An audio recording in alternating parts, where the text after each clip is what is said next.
Hey guys, welcome to the Cinephile Podcast, the podcast that cares about films that matter. I am Cooper Carr, your host, and like always, I am flanked by my main two hosts over here, Kyle Montgomery. And Neil Anderson. And as you guys always know, that we love talking about movies, and today we're going to be talking about the top films of 2016 and things like what surprised us and what was kind of disappointing along the way as we lost many celebrities throughout all of 2016 as well. So we're going to kick things over to Kyle and get moving. Thanks for listening. When thinking about this episode, I wanted to do something a little different.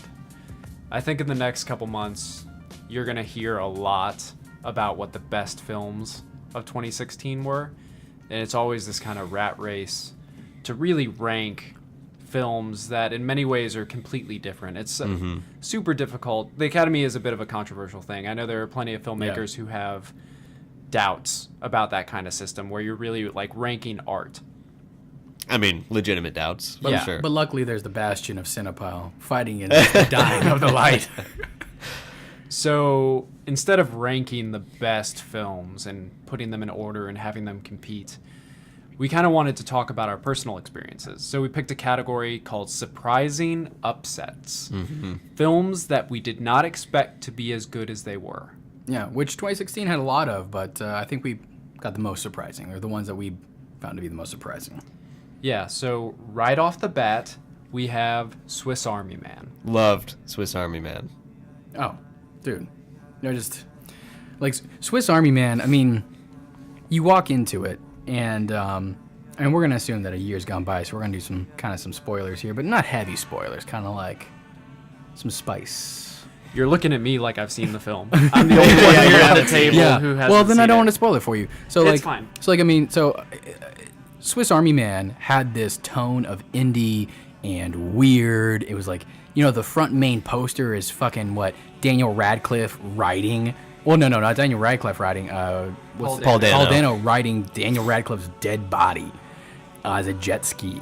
And it was so weird and so bizarre that you thought, I personally thought that I was going to go into an indie film that was going to be concerned about being quirky and weird and was going to get tonally boring. But it changed and was warm and funny and interesting. And I remember, I watched with Neil, and Neil, you loved it. Yeah, no, it was surprisingly charming. Like, I came out of that film being like, that was just delightful. But it was a movie about, fart jokes and dick jokes. Yeah. But it was, so real to, the human experience at the same time. Yeah. It had, again, the score was fantastic Oh, score and was super so cute. fun, yeah. And organic. Whimsical. Yeah, whimsical, that's the word. It was super whimsical. And yeah, these are the people that made it, the Daniels. What were the directing duo. Oh, yeah, those are the guys who, They did the Turn Down for What. Turn Down for What? Yeah, the music video, the really famous music video. Wonderful. Which I highly recommend that anyone watch that to kind of get the level of eccentricity that these directors have. Yeah, so you would have thought it was going to be super zany, and you go into it expecting it, and it was super zany. It was super it had a lot of gimmicky, very almost slapstick visual comedy, but with a lot of heart to it. So although I haven't seen the film, I feel like I know what you're talking about because I've seen their short film Interesting Ball, which is online right now for anybody who hasn't seen it. And somehow in this short film of absolute ridiculousness, things that could just never occur, I'm not even going to spoil what they are, just absolute physical impossibilities, they somehow bring out some philosophy. Something about people being connected. It's really odd, unexpected, catches you off guard. I imagine that is a similar feeling, but on a feature film scale. Yeah. Yeah, I haven't seen the short, but that's exactly kind of what it is. And a strange little point to make about like their impossible physics and stuff that they do. They pull off some special effects really well. Yeah, some very solid practicals. Yeah, very solid. Well, yeah, practicals and digital, whatever the hell they're doing in a lot of this stuff. It looks real, even though it's obviously not real. What's happening? So I read an interview with the filmmakers where they talked about their approach, and it's as much practical as possible. It makes sense. Yeah. They're not because afraid. It looks real. It was Yeah. very rooted in realism. It kind of almost kind of like a magical realism because, like a little bit like how Kyle, your short film that you were working on, like how it was about like imagination and stuff like that. The film had like this very imagination quality because Paul Dano, one of his real fun kind of character attributes was that he would make like little fun toys and whatnot, and would make like entire school buses with just trash and just shit he would find in the forest. But yeah, I'd say that for 2016, like easily. Swiss Army Man goes on the list for most surprising upsets for the year. Right. Just one extra little note. The acting was phenomenal in it. Yeah. Paul acting Dano was really crushed solid. it. Daniel Radcliffe, even though he was, for a good chunk of the movie, just a dead body, was fantastic. Yeah. But his Best fart acting. performance to date? For Daniel Maybe? Radcliffe? Yeah, that was a question mark. Best performance to date? I don't know. Just from what you've seen. Nah. Close.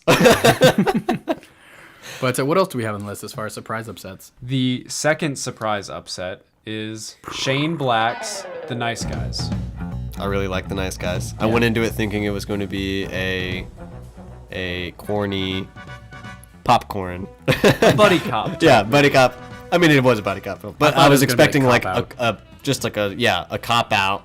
Yeah. We keep saying cop popcorn, but just a silly junk food movie, and it was a lot more than that to me. I mean, it was still like a popcorn flick, but it was like self-aware that it was Yeah. a popcorn flick, and it was like kind of like playing with itself and playing with the genre.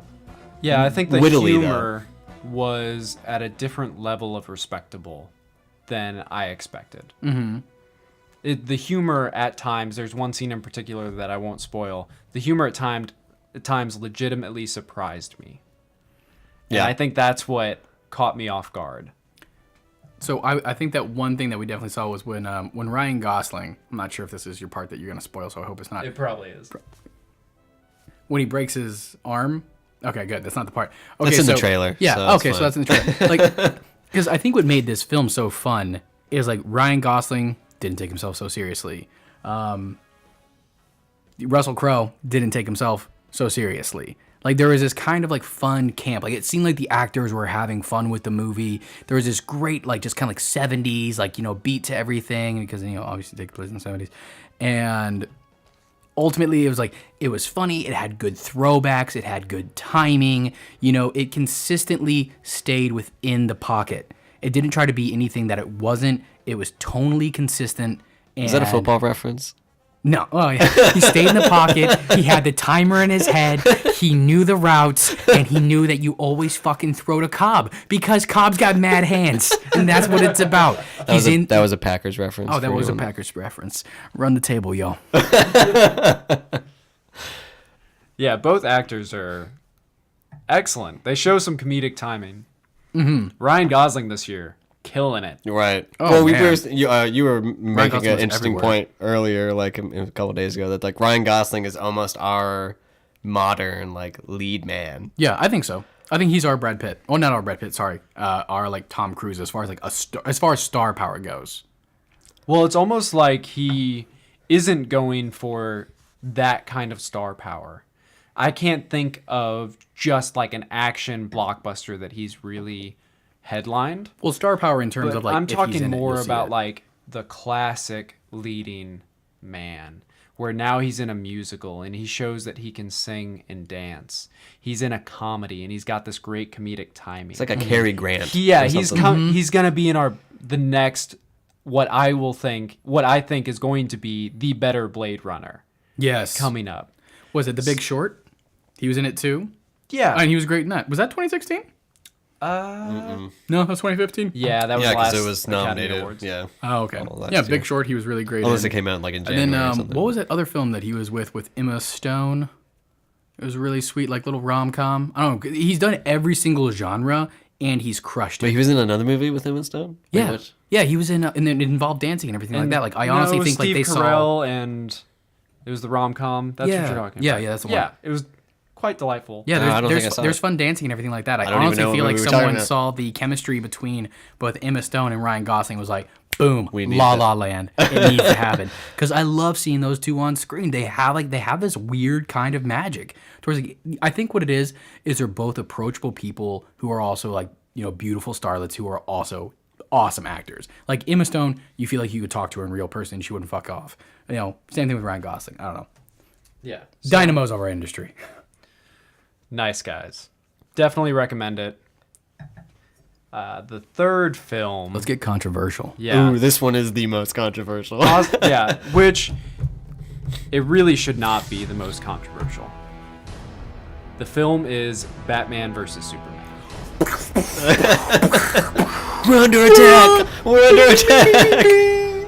And the only way that I can think to justify the controversy is just the vast number of Marvel fanboys wanting to attack. And just shit on it. Yeah, and just shit on it. Because to me, I don't know. I watched it. I didn't get to see it in theaters, unfortunately. I watched the director's cut with Cooper here at home. And from all of the reviews, from all of the word of mouth, I was expecting A piece stinker. of trash. Right. Yeah. See, I would say, like, DNR. I think it makes this list easily, not because this is like, guys, this is a top 10 film this year. Yeah, you it's have just to see how it. low the bar was set by people. It far surpassed that bar. It far surpassed the bar that, like, it was getting like 15, 20% on Rotten Tomatoes, stuff Yeah. like that. It's like, I thought it okay. was great. Yeah, this was like 70% or something like Rotten. You know what I'm saying? Like, it's in that range. It's like, this should get. Yeah, it's almost like U-Bowl territory. Or U-Bowl. It's like, how many U-Bowl, yeah. people did you really hate this film?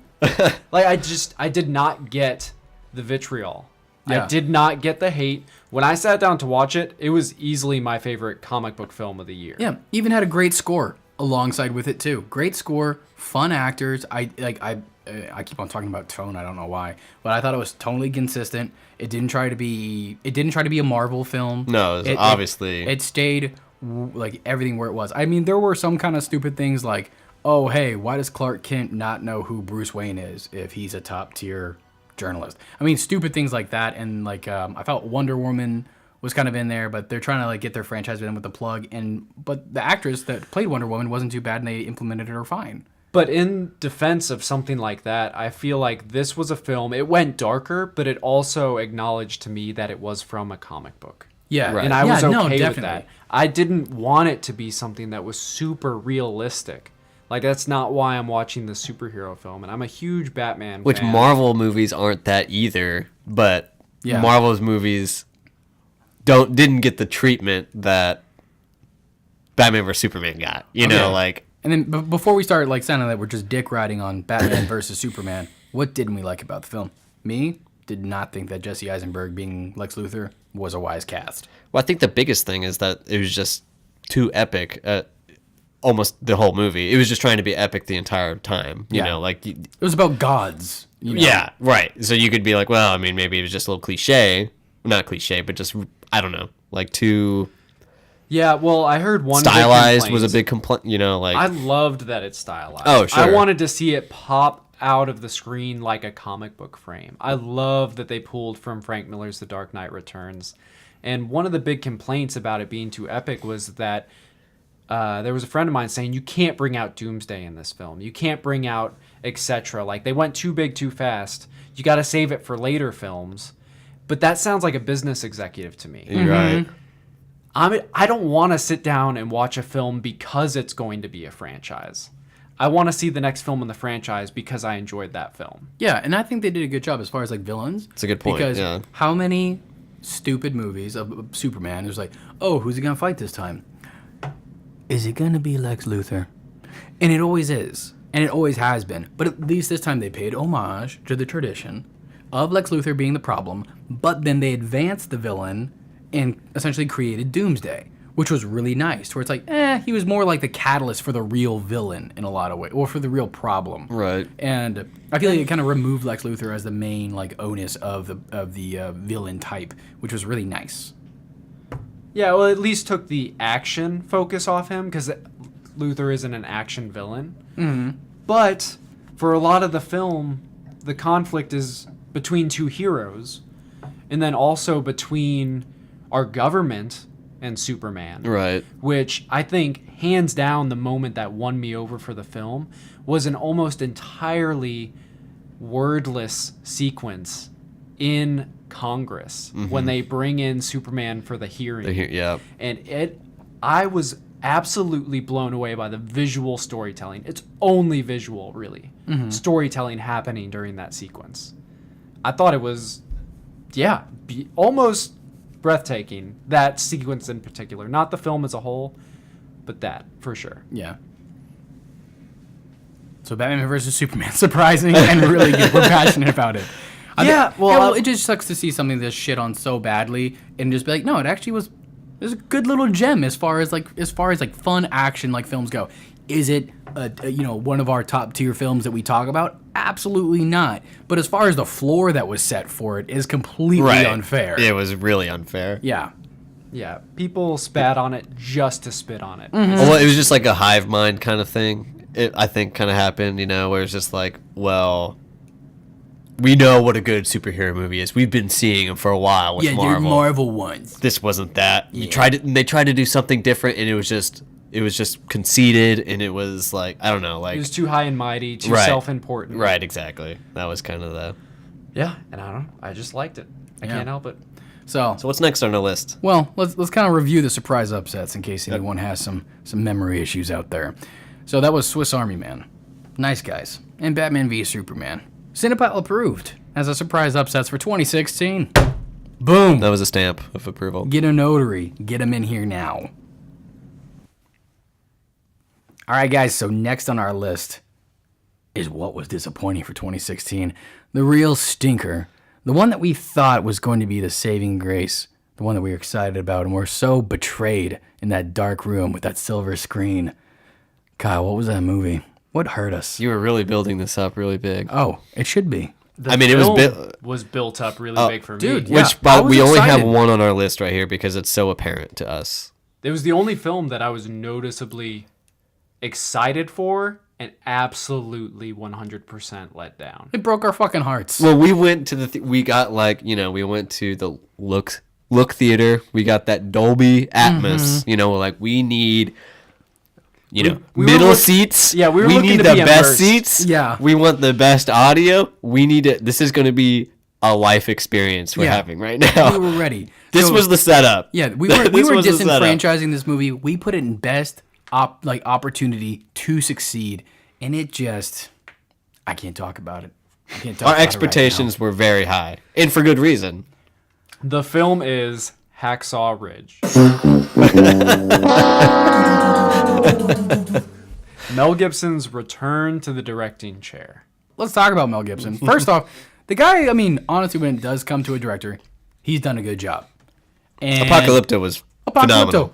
Crushing it. Phenomenal movie. Yeah, I've loved just about all of his movies. Even most of his acting roles I've enjoyed. Get the Gringo. Wonderful. Yeah. The Beaver. Surprisingly fun. As far as his directing efforts... Quick pause. I still haven't seen The Man Without a Face, but the obvious one is Braveheart. Yep. Phenomenal film. Yeah, that's where he got his pace. He used his pace to get into the Passion of the Christ. Then he probably said some things that he shouldn't have said to a couple of traffic officers. Fell off for a while. Had a couple of phone calls.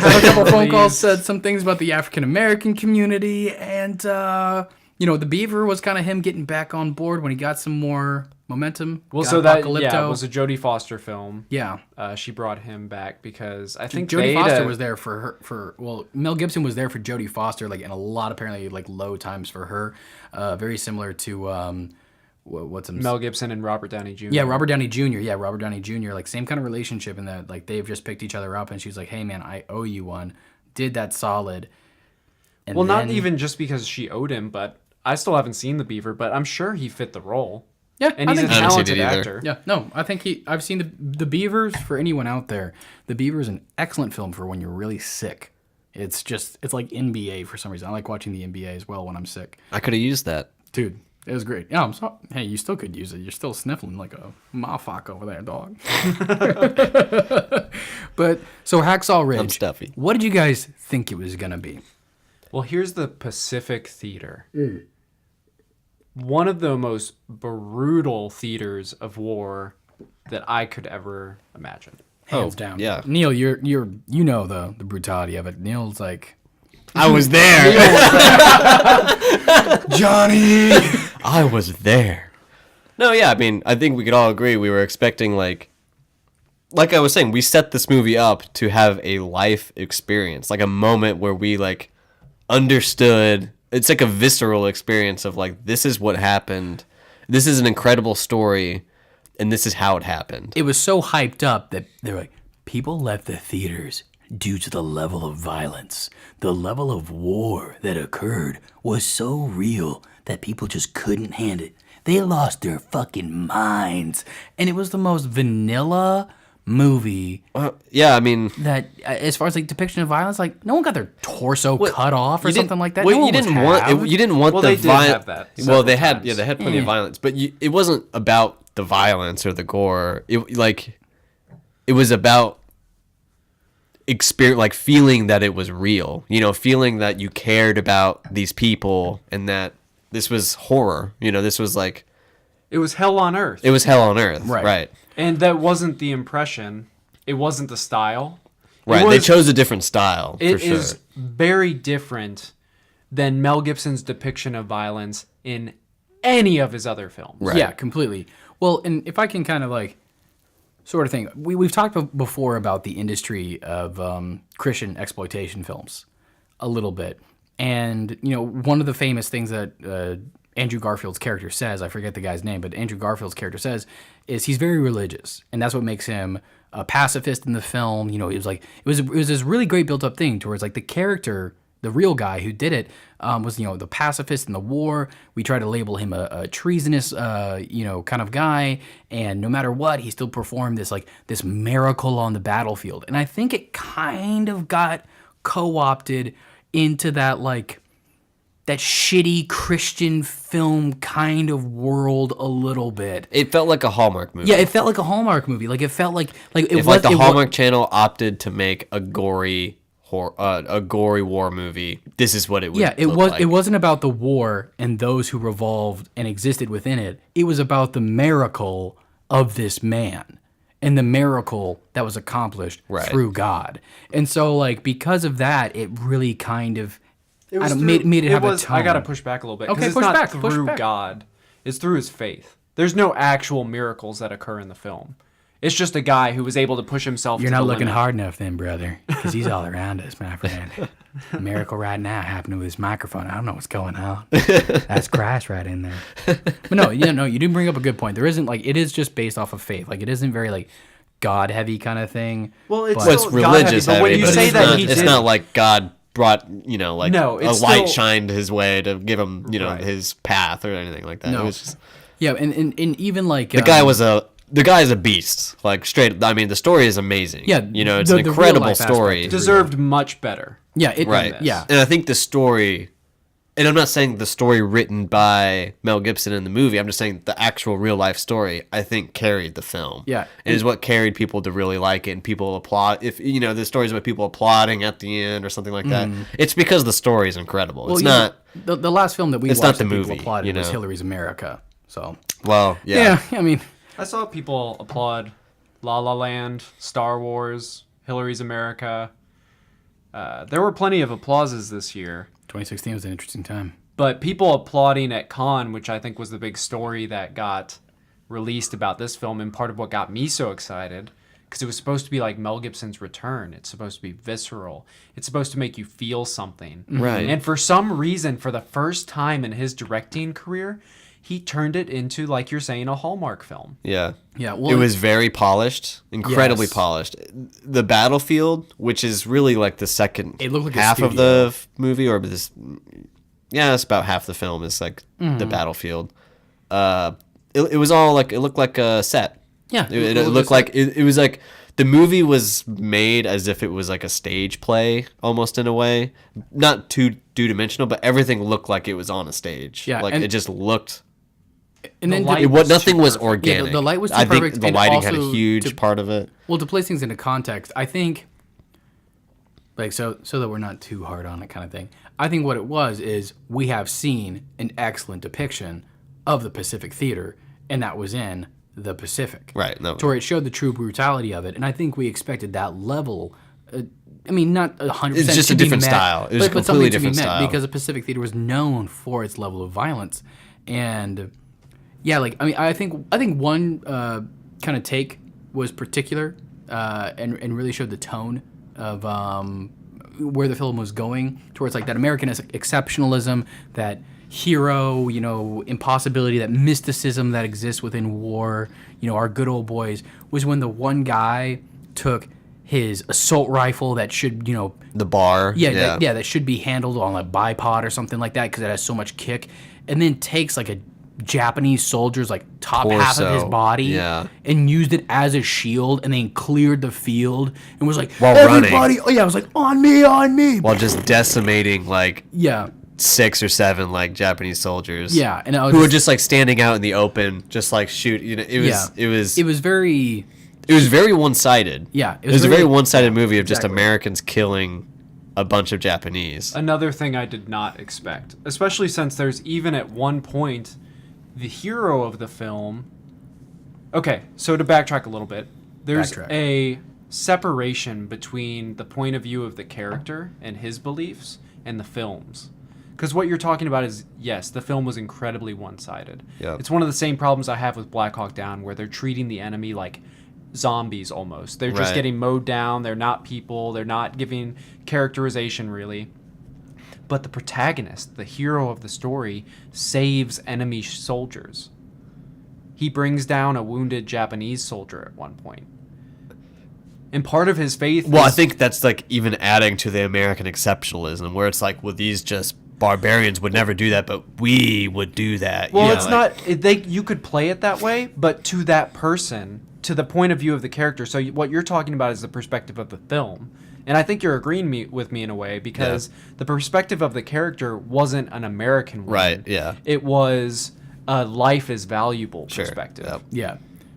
And so the film doesn't reflect that at all. No. It doesn't treat them like people, like this character would. Well, yeah, and for sure, and like just imagine this: if they would have shown kind of like both sides of the pond, if they would have shown the Japanese preparing for battle, and if they would have shown like just some nice cross cutting to build suspense, and I don't think they need to like. Well, no, and like just kind of show both sides like that. It's just just like it was just unreal. It just wasn't realistic. The side that they did show of the Japanese, when they showed, it just wasn't realistic. I don't know. I think for the film to match what Andrew Garfield's character was, and kind of repeating what Kyle said, like the fact that life mattered, it would have been nice not to have that zombie person. But if I actually would have cared and known who that Japanese person was, even if like I don't need a whole backstory about like him and his life and showing his wife and everything like that, but showing the dilemma of the soldier, showing that he's looking at his loved one, he's looking at his loved one in their helmet, that they're both eviscerating and destroying each other kind of thing, to show that this is destruction, and then within it there's one guy who thinks that neither one is an enemy and that they're both people who deserve to live. And I think if they would have kind of built that bridge a little bit, and kind of like you said again, like to not make them just this mowing down, America's winning over these evil Japanese kind of folk, but putting us into Andrew Garfield's character spot of, hey, life matters, all these people matter, and we need to save everybody, and this war is stupid, and kind of put us into Andrew Garfield's character's seat a little bit, so we could kind of see the war from how we have seen it. Because, I mean, honestly, American war has been romanticized and it has been depicted in a lot of ways, apart from, like, Flags of Our Fathers. Into kind of like this, hey, we're mowing down Germans because they're the bad guys. We're mowing down, so on and so forth because they're the bad guys. That if it would have put us in that, that we would have felt almost as bad for the Japanese getting mowed down as we would for the Americans. And I think if they would have strived for that, to see the camera being in place of Andrew Garfield's character, I think that would have made a solid film, and apart from all the stylistic changes that obviously need to be changed. But I think as far as the plot and as far as the tone of the film, if it would have made us see through the true eyes of the character, I think it would have made it a better experience for the audience than what we experienced, which was just, again, nothing but disappointment. Yeah. I mean, they were in the pocket. The thing that hurt that hurts maybe the most for me is like, I'm a huge like, World War II like. I'm gonna say like Neil's a World War II History buff. buff. He enjoys. I don't it. even want to say buff. I just think it's a thing that's like important for people to understand, or at least think about critically. Yeah. Like what happened and how it like affects us today, and how it shouldn't be forgotten. And this thing didn't help move it in that direction. And it told a story of something that happened that was important, but it didn't help us like understand the conflict, or I didn't understand what these people went through in a realistic way. Well, I think if Team America, if anything, it World hurt. Police could be played in the background, and you're just like, yeah, because like, it was like America, fuck yeah, it just kind of it just had that simple, obtuse kind of approach to war, and instead of getting into it, and I think that's what was also really frustrating about it. Yeah, I think talking about it now, I just realized that one of my biggest problems with the film is the omniscient point of view instead of being limited to the character. If you remember towards the end of the film, there's a large edit sequence of battle where all of the soldiers have been emboldened by our protagonist's heroics, and they all are running onto the battlefield yelling, wearing their hearts on their sleeve, and there's a sequence of shots where they're shooting into the camera. It's like one soldier after another pretty much is shooting at the camera, and it's really glorifying the act of killing, which is totally at odds with our protagonist. Right. Yeah. The idea that he won't even pick up a gun. He is so set, and he's supposed to be our entry into the story, the one we care about. Yet, you're going to show us these two beautiful shots, and two, like, TOO. These shots are too well lit. It's like, it's clearly glorified. Mm-hmm. It's just totally at odds with everything I thought the film was going to be. Yeah, and even when he's like being wheeled down or whatever on like the little pulley system, and it like shows this like exhausted character, and it's like being touched by God, and then like toward the end when they're like, why are you up there shooting all those Japanese and surmounting that wall? It's like, oh, because we're waiting for him to finish his prayer. And it's like those two things are just they're so opposed. But as far as 2016 films goes, guys, Hacksaw Ridge. Neil, should I avoid this film? I don't know if you should avoid it, but prepare to be disappointed if you had high expectations. I say avoid the film. Kyle? Don't avoid it, because sometimes it's really important to see what films do wrong. I think it's great to compare this film. well, fine. Well, fine. Yeah, So, totally. To go back to one of our previous episodes, if you were to watch this and come and see back to back, you would see what a real war film is. And then you would see the American version of conflict and of, you would Glorification of violence and all that good jazz. So, now that we've got this, now that I'm all riled up, and we've done the disappointing, we've done our major upsets, which were the delightful surprises, let's talk about some of our best. Let's end things on a positive note. Yeah, for sure. And so, when we talk about this, we're not trying to say that this is the best film of 2016. It's a hard decision to make. Yeah, none of our films. choices Great are films. necessarily the best of 2016. We each just wanted to pick one. So we all each had to pick one. That impacted us, that Yeah. gave us an experience or made us feel something, delighted us, scared us, whatever it is. It was one film that stood out to us. Right. And, it could, it's a hard decision to make because there could be a few that are like, ooh, it's neck and neck close. But when push came to shove, Yeah. Yeah, we you had to got go with one. something. Yeah. And then each one that we have just has such a solid, special bit about them. But Kyle, what did you have? So one of my favorite experiences of 2016 was going to see The Wailing at the Dallas International Asian Film Festival. So fun. And I think that was in our previous episode or the episode before. I think I did that as a Yeah, recommendation. you did a recommendation. We talked about it. But and it's also streaming on Netflix, too, if anyone wants to check it out, by the way. it was an experience. I wish everyone could see this in the theater. Yeah. Especially for me, totally Western American perspective. Everything about the pacing of this film caught me off guard. I really had no idea where it was going at any point or what was going to happen next. Or what genre we were heading into. Yeah. As far as like horror, is like, is this Zombie film. Yeah, like where At some points, it could you don't even know. be a There's drama. no expectation. You're Yeah. completely just your hands are up in the air, going, I don't know what's gonna happen. Yeah. Like, Well, like, this is interesting. Similar to the other Asian film that we saw, it was Mother, to where it's like there were setbacks, there were dead ends, and you had to start over. So it's like, oh, cool, this is like gonna be a zombie film. Nope. I was Yeah. like, oh, cool, this is gonna be about like a serial killer. Nope. It's like, oh, cool. You know what? I'm gonna stop guessing. I'm gonna just start following you. let's just start watching. And like the Kyle, you brag about it. It's your movie.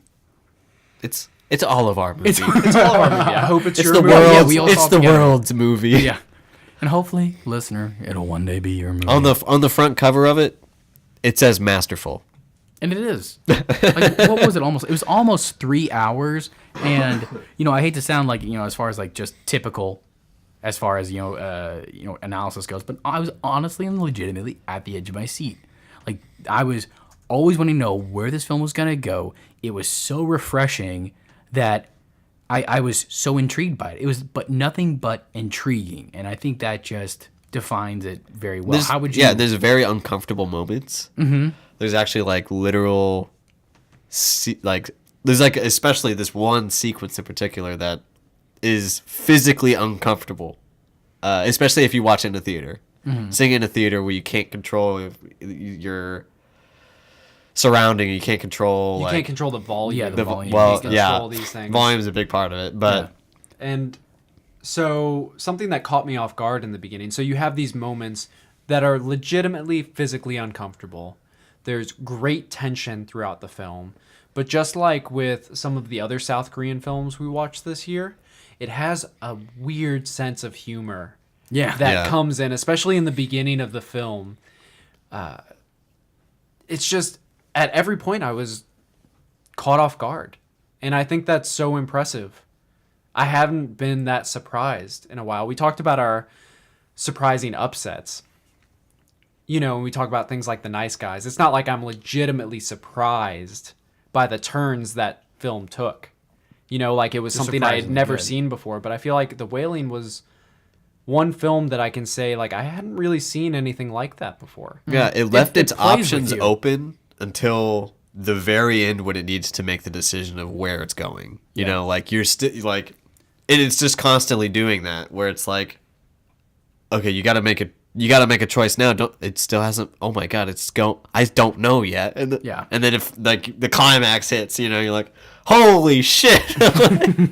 I don't know. It's just exciting. It's exciting. Well, I think it's a plot with several subplots within it. Like, a subplot being it does deal with demon possession eventually of like a little girl. And this one guy is just like, hey, I'm this amazing kind of witch doctor sort of character. I'm going to exorcise the demons.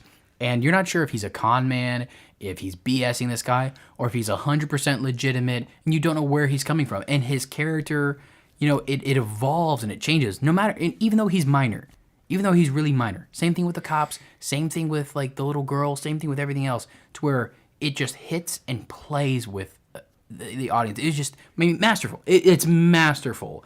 And it's just like, I think Like the cover says. I can't, yeah, exactly. And it's like, I can't explain it other than you need to see it. It's masterful. It's masterful. You have to whisper it when it's really, really good.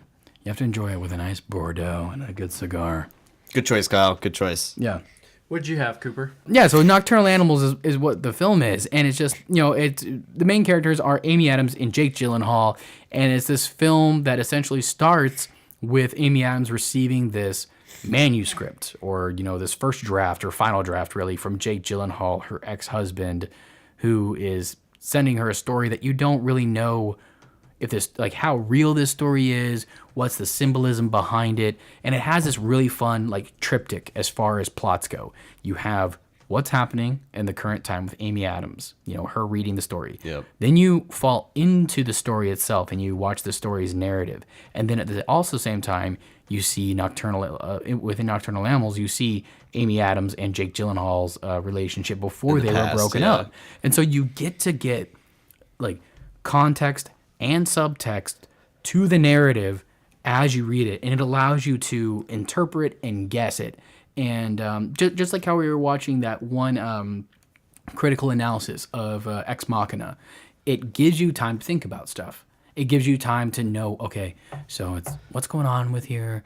Is this going on? Is Jake Gyllenhaal gonna come back and all of a sudden, kill Amy Adams? Is Amy Adams like a real cold bitch? Like, what did she do to him that was so bad that's being alluded to in the narrative? Like, all these cups of all the plots all pouring back on each other just shows such a mastery of storytelling.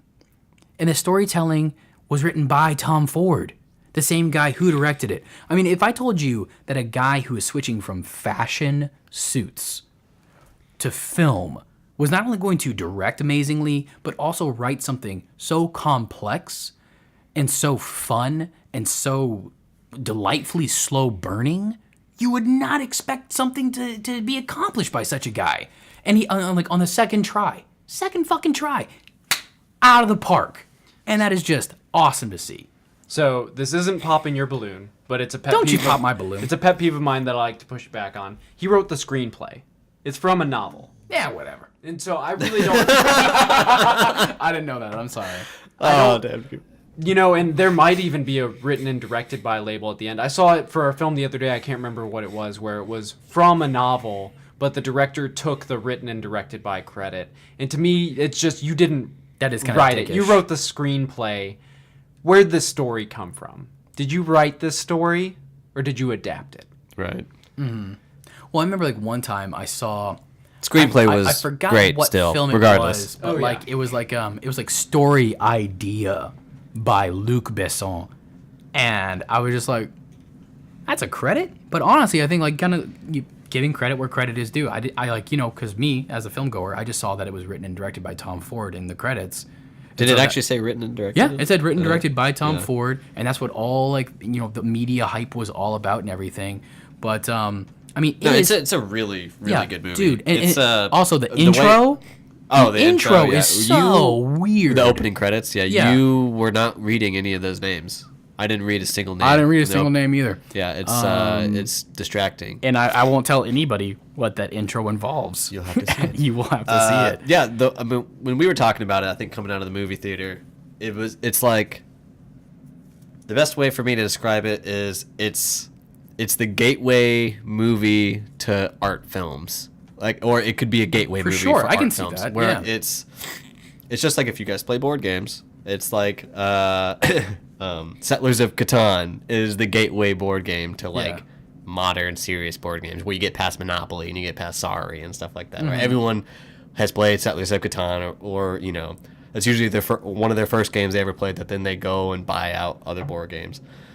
This movie was kind of like that I could see like a normal moviegoer who just wanted to see some kind of drama, kind of suspense film, get sucked into it, and it was a lot different than they thought it would be, and they're like, I kind of liked that. I kind of could see something that's a little out there now.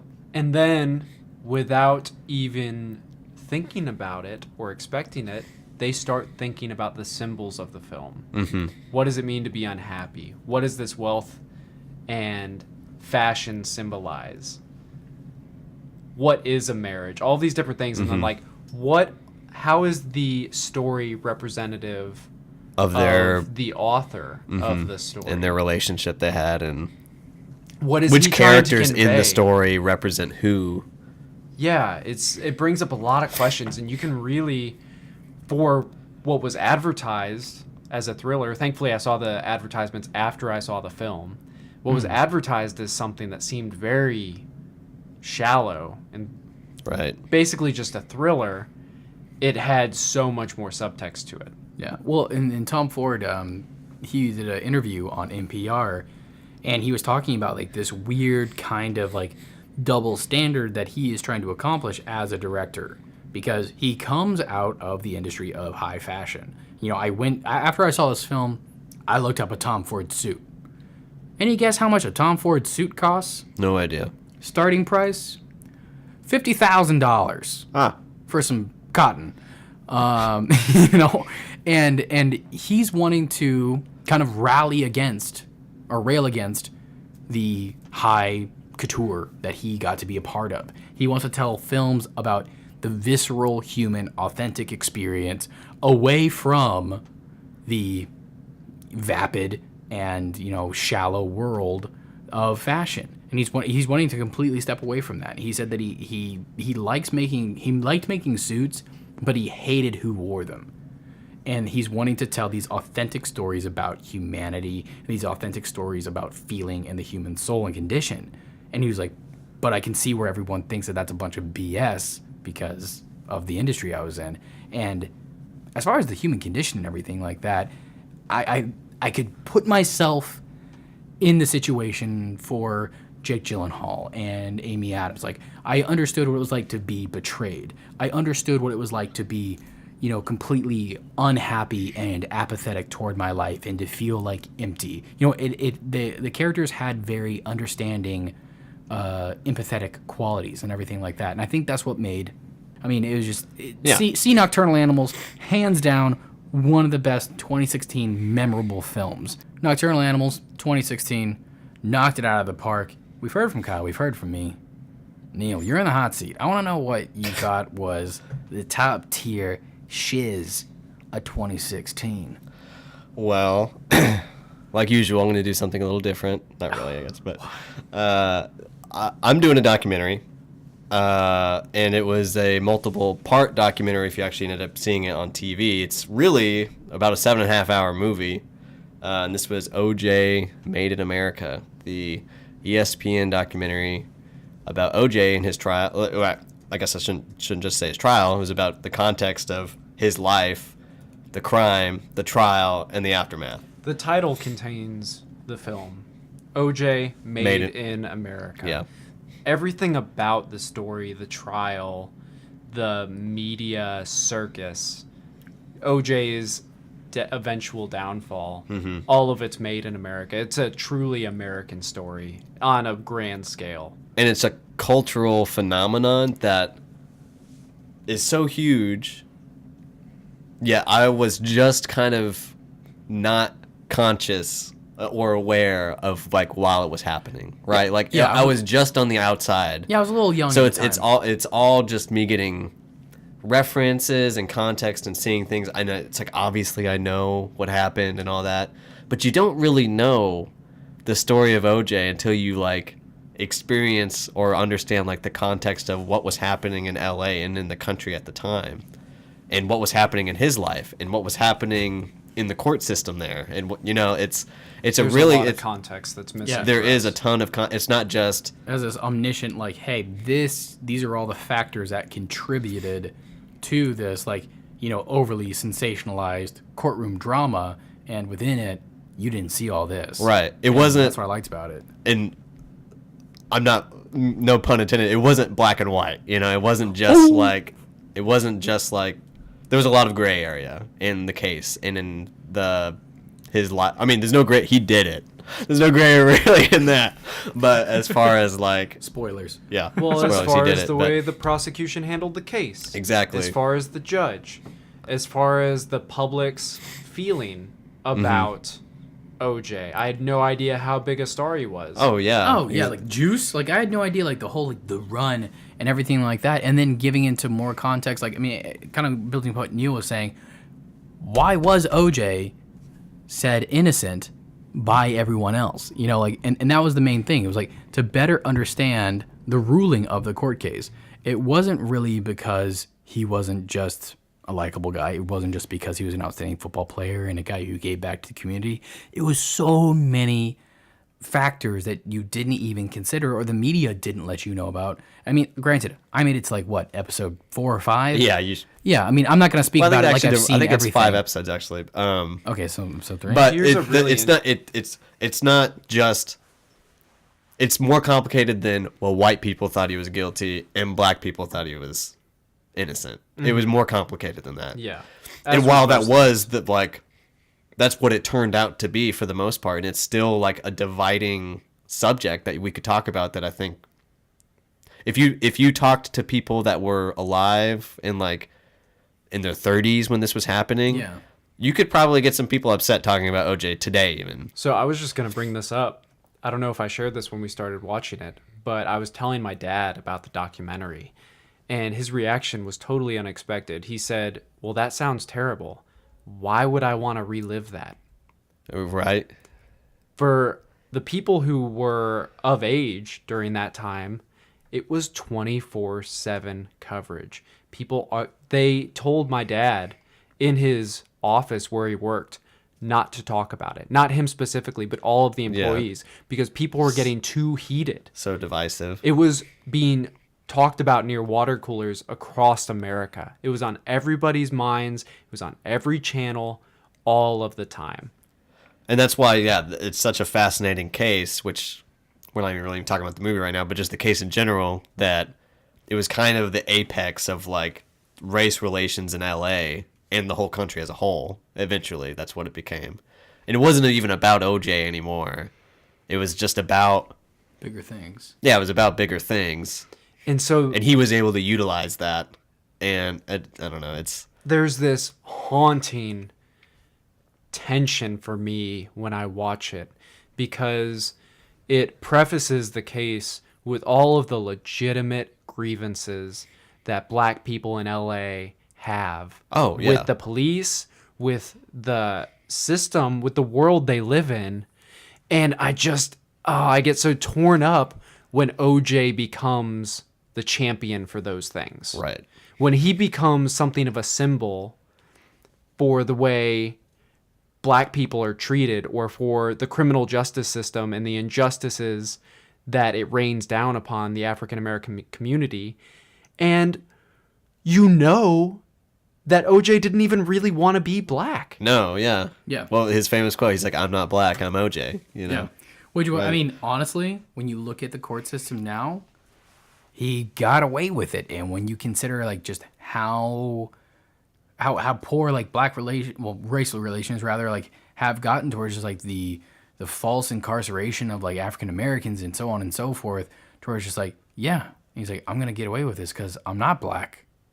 I'm OJ. A black man would not get away with this, but OJ would. Right. And then it's like to speak credence to exactly what he said, though, it was like, the diatribe of a madman in a way. Well, he got his coming back too, though. Yeah, he got his comeuppance. But he did. In what you learn is it was a retribution. He got sentenced to something absurd that he should probably never have gotten sentenced. Like the crime that he ended up committing, he probably should have been sentenced for like less than 10 years, and he basically got life.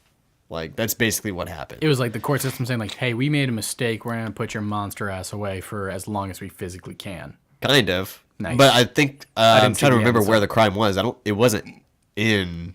It was in Las Vegas. Yeah, it was in Las Vegas. So it wasn't it was completely separate, Yeah. It was just like this other, somewhere else in the country was like, you're going down. Yeah. Like... It was like, because the guy was selling all of his memorabilia when it was like auctioned off or whatever. Right, he basically essentially like kidnapped this guy. Yeah, like armed robbery. Yeah, and I think he got kidnapping charged on top of it. Yeah. Anyway, the part in the movie that really, is like something that I had no idea, and it was relevant to this whole craze that everyone has seen, Making a Murderer now, was, and it's the exact same thing happened in the OJ case that I had no idea, and when I watched in Making a Murderer, I was like, this is insane. It's like almost the climax of Making a Murderer, where you find out that they had tampered with the vial of his blood, and you're like, holy shit, the cops are in on it, and the cops like took his blood and planted evidence or something like that. Well, the same shit happened in OJ case, where they literally brought his blood to the scene of the crime, and they were going to be testing. They had tests for, what's it called? There's like a chemical, EDTA or E something. I have no idea. There's some chemical that they test for in blood, and it's to like, see if it was a part of a test already. Right, something like put that. Into it, right? When they, and his had it, and in OJ or in making a murderer, they're arguing, hey, this has an EDTA and it's EDTA and this is fake or whatever. But in OJ, like DNA testing and all that was like so. It's in its infancy. Right. It was just this weird thing that like OJ, their team is like, this got this is like planted evidence. Mm-hmm. So it's this whole thing of like, yeah, the cops probably planted evidence on OJ, but they knew he did it. It was just one of these like, yeah, there's no question. It's not like Stephen Avery, there's there's really no question. heated debate about that. I mean, OJ did it. Right. He killed these people in a really brutal fashion. Right. But you just had no idea that the cop legitimately was a terrible racist. Yeah, the brutality is depicted in the film, and you get to see almost what. I don't know really what was violent. released to the news because obviously, we were like 12, so I don't know what was released to the film, but they show the true passion and brutality and just the perpetration of evil, and you're just like, wow, this was a crime of passion. This isn't someone who breaks into somebody's house. This is someone with like pure raw athleticism who is pissed as shit. And you didn't know that, and they bring to light that OJ was, fucking crazy, just screaming at his wife, like alcoholic guy who would beat his wife, and the fact that he was OJ completely padded him and protected him from the system, and also just like unfair like sexism that existed at the time, that they wouldn't come to this woman's defense, and they're like, yeah. Oh, okay. Well, he's calmed down. You can go back into the house. And she's like, he's a madman. And yeah, just like the film still angers today. Yeah. The subject matter is still very just impassioned. It can be very emotional. But I think it's very relevant to today, right? Yeah. The movie is incredibly relevant to today and what's happening. Well, absolutely. And it's not as if it's that far removed. No, it's not. no, yes.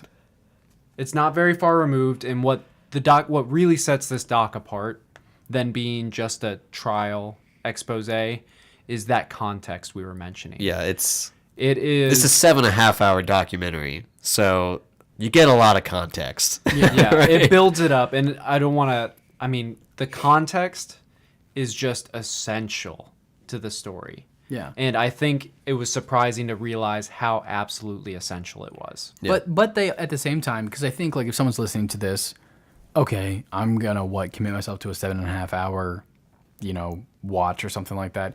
It's broken up in a very well segmented way. Yeah. At the same time, the context, it's not just, boring, here's all the features, bullet pointed out. They are compelling and interesting facts that would that do both shock you and are just nothing but compelling. And the story granted, again, I didn't see the whole thing, but it did continue to pull you in. Yeah. I pulled them through. You need to finish it. Yeah, I know. I do need to finish it. I honestly didn't do it because at first we were watching it together. It was fun. And then I think you got an episode ahead of me, and then I was like, fuck it. Yeah, I was like, that was a book I couldn't put Oh, dude, down. yeah. Well, yeah. so, it was your for Sorcerer's people, Stone. I think you were talking about your dad's reaction to it. I think this, and obviously I shouldn't just say I think, this is obviously a great film for even people that experienced that whole trial. Because, even they didn't have context. People that lived through the whole trial and the 24/7, it's too much over such a long period of time. Over decades. Exactly. Where it's this gives you context of everything that's even they weren't aware of. Right. That it's for people who don't know that much about OJ and for people that know a lot about the OJ thing. It's every issue you could think the OJ trial brings up, whether it's the media, whether it's the justice system, whether it's race relations, all of it is addressed. And I think if I could be so bold to say every American should see it. You can be so bold to say that. So to reiterate, Kyle, everyone's supposed to listen to NPR, read New Yorker, and see OJ Made in America. I think the world would be a better place if everyone did those three things and push-ups regularly, and push-ups. not just and one. listen to Cinepile. And listen to Cinepile. New Yorker, Cinepile, and NPR. Those are your three sources. And OJ Made in America. And OJ Made in America. of course. Just, Okay, so safe to say that OJ Made in America, Neil, is hands down a must-see. Yes. Okay. Kyle, you fantastic. saw it. You loved it, right? Okay. So, He's nodding. yeah, yeah, you can't see it, folks, but he is nodding in approval. But yeah, so those were our best of the best of 2016. So we do have some that fell just short of best, but we think are honorable mentions that we just can't help but not talk about. Neil, your first film, what was it? Krisha. So yeah, Krisha is, and we're just gonna give these little blurbs about each of the films for honorable mentions. Krisha, it's a local film, Austin, Texas. First time filmmaker, $14,000 budget. Ended up winning South by Southwest. Crushed it. Crushed it. Absolutely crushed it. Our next honorable mention is Elle, something that we've all seen. Paul Elle, Verhoeven's Yeah, Paul- newest film. Paul Verhoeven. Yeah. It tackles sexuality. It makes you have to have a lot of internal dialogue, and honestly can leave two people on both sides of the field, and it creates dialogue. I don't know what that meant. Both sides, both sides of the field, just because it is so controversial with rape yeah. and with sexual Yeah, assault. it's a very, as far like as, we were saying, it's a gender very goes. brave film for a man to direct. Yes, I think that is safe to say. Okay, what else we got? La La Land. La La Land. Go see it. I didn't see it. Phenomenal. If you haven't heard of it, I don't need to tell you So, what sell it is. me, Yeah, on, we sell don't me just- on it, guys, right now. La La Land, I haven't seen it. Sell me. It's a great musical that blends modern with the old, and it's going to It win just Best makes Picture. makes you believe in love. Yeah, it's magical. I'm sold. Ryan Gosling. Voyage of Time. What's this one? So I am a Terrence Malick fanboy, and so two of mine on this list are Knight of Cups and Voyage of Time. Voyage of Time being the more of an it's more of an experience of the two. It's the documentary about the creation of the world. It's breathtaking. Absolutely breathtaking. We also have Arrival, Oh, Great. which, as you know, we already did an episode on. Yep, So yep. you can check out see the previous episode. Link to the YouTube page. And 3, 2, 1, now. we got Kubo. Kubo was great. It Kubo didn't get was enough great. love. No, did not do Kubo good in Kubo box was office. the stop motion animation film that came out this year. It's like a Japanese fable, What basically ma- about a boy. What makes it unique compared to everyone else, just so you know what you're going to see a high level of artistry. It's a lot of practical claymation that was done combined with CGI, which is extremely unique. If you liked Coraline or any other stop motion animation, you're going to love Kubo. We've got Hell or High Water. Didn't see it. Sell me on it. It's next to Nocturnal Animals as far as a Texas thriller. It's a film that, although they shot in Nevada, I think, it takes place in Texas. It's about two brothers. It is both a bank heist film and a family drama. Hey, that's a combination. I'm involved. I'm seeing it everywhere right now, so it seems like it did well. The did word well, of yeah. mouth on this movie was really impressive. Okay. We've also got The Lobster, a very, very dark, Quirky, absurdist. yeah. Absurdist, quirky. I don't know if it's even a comedy. I don't know if I was laughing. Maybe a dark comedy. Yeah, I was just uncomfortable. It's not for everybody. It's definitely commentary on society. It's a very indie film. Has that very tone of indie film. Just Yeah, kind of it's great. dragging a little bit, but I don't know. I will dragging a little bit. I didn't like it It's that great. much, but It's great. And then, last but not least, The Invitation, which was a thriller set inside of one house in LA. oh, well, we did. I mean, you say it was the last one, but we did skip over American Honey. Break my heart, Kyle. Break my heart. Skip over mine. American It Honey. wasn't intentional. Yeah, Shia LaBeouf in a local Dallas, first time to the silver screen starlet Sasha something or other. Forgot her last name. Sorry.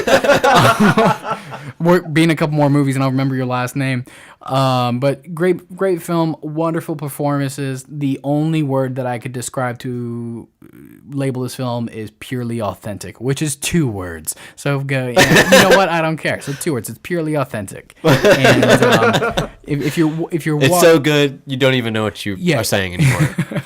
But yeah, American Honey was just nothing but a delight. Great character evolution, great story, great plot. You would be silly not to see it. So those were some of our honorable mentions, guys. Did I forget anything? Did we forget anything? I'm sure we left something off the list, but it doesn't matter because this isn't meant to be comprehensive. No, it's just kind This of is a just one-off. it's a brief glimpse of our 2016 year in film. Cinephiles 2016, a year in film. Play the violin.